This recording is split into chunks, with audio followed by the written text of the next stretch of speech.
কোরবানির গোশত কতদিন ফ্রিজে রেখে খাওয়া যাবে? কোরবানির গোশত কতদিন ফ্রিজে রেখে খেতে পারবেন? ভাইরা আমার, এটার কোনো লিমিটেশন নাই।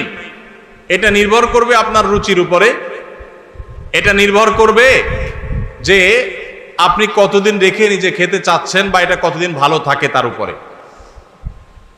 অনেকে খুব বেশি দিন গোশত ফ্রিজে রেখে, মাছ ফ্রিজে রেখে খেতে পছন্দ করেন না। ভাইরা আমার, কোরবানির গোশত যেহেতু আল্লাহকে আমি দিয়ে দিয়েছি, এটা আসলে আমার কিনা গোশতের মতো না। অতএব এখানে আমি যেটুকু পাই ওইটুকুই আমার জন্য বেশি। এই মানসিকতা থাকলে তাহলে গোশতের মধ্যে লাভ লস আর হিসাব করার মানসিকতা আমাদের থাকবে না। কোরবানির পশুর গোশত বেশিরভাগই দান করে দিবেন। আপনি 3 ভাগের 1 ভাগ দান করলেন, 1 ভাগ আত্মীয় স্বজনকে খাওয়ালেন, আরেক ভাগ আপনি রেখে দিলেন। এটা হলো মুস্তাহাব, কিন্তু এটা জরুরি না। কেউ যদি বেশিরভাগও রেখে দেয় তার কোরবানি হয়ে যাবে। উদ্দেশ্য যদি আল্লাহকে খুশি করা হয়, গোশতটা যদি মূল উদ্দেশ্য না হয়।